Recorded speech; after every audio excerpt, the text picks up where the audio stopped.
when the United States needed the United Nations.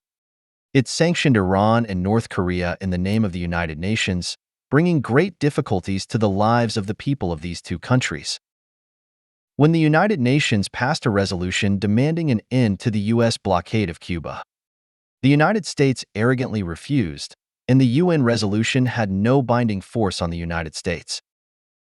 In 1990, when the United Nations authorized it, the United States launched the Just Gulf War.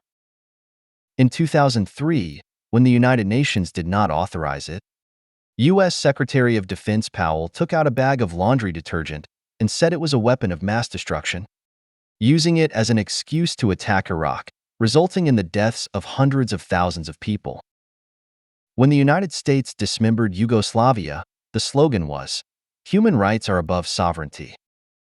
When Russia sent troops to eastern Ukraine, the United States shouted, "National sovereignty and territorial integrity are sacred and inviolable."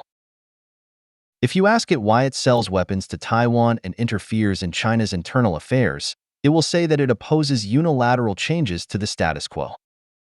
At this time, whether it is the inviolability of national sovereignty or the United Nations Resolution 2758, the United States ignores it. When China was weak, the United States bombed the Chinese embassy and sent aircraft carriers to the Chinese coast to show off its military power. When China became strong, the United States accused China of undermining regional stability and threatening U.S. national security.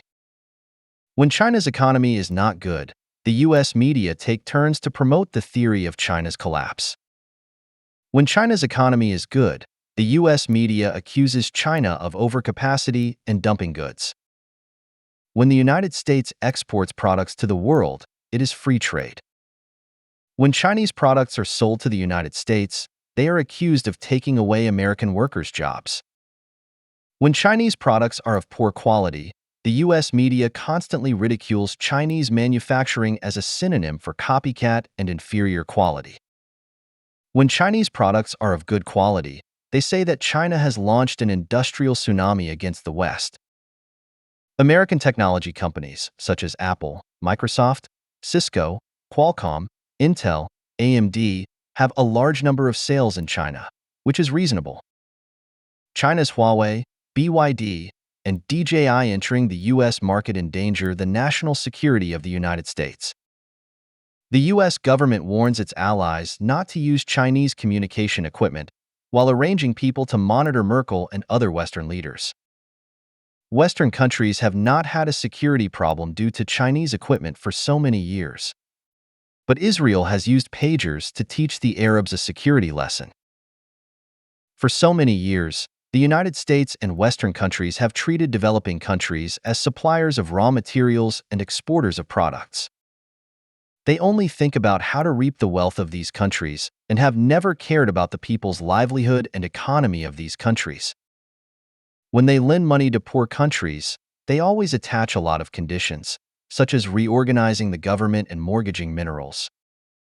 When the Chinese provide these countries with funds and technology, build roads and bridges, and improve people's livelihood, they accuse China of creating a debt trap. Modi promotes Hindu radicalism in India and persecutes Muslims and Sikhs. Americans are reluctant to interfere in India's internal affairs. East Turkestan terrorist organizations have committed a large number of terrorist attacks, and the Chinese government has been forced to implement control policies in Xinjiang. The United States accuses China of persecuting Muslims as if it cares about Muslims. It does not mention that the United States and its ally Israel are the countries that massacre the most Muslims in the world, without a doubt.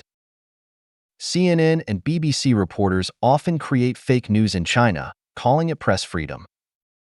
YouTube and TikTok bloggers go to China to shoot videos and expose their lies, and are accused by Americans of receiving money from the CCP. The United States is instilling in its citizens that China is a dictatorship with a backward political system. On the other hand, it is complaining in Congress that China's rise threatens the national security of the United States and that it wants to confront China in an all-out manner. I have never been a fan of the CCP, but I would like to ask American politicians, How did this backward and barbaric regime develop from a backward agricultural country to your most powerful competitor in just a few decades? Is it because you are too incompetent? I really don't understand why the US presidents after Reagan and Clinton are getting worse and worse, and why American politicians are getting stupider and stupider. Is it because of the decline of the United States that these low IQ people came to power? Or is it because these low IQ people are in power that led to the decline of the United States? Guys, you are welcome to express their opinions on this. See you in the comments section.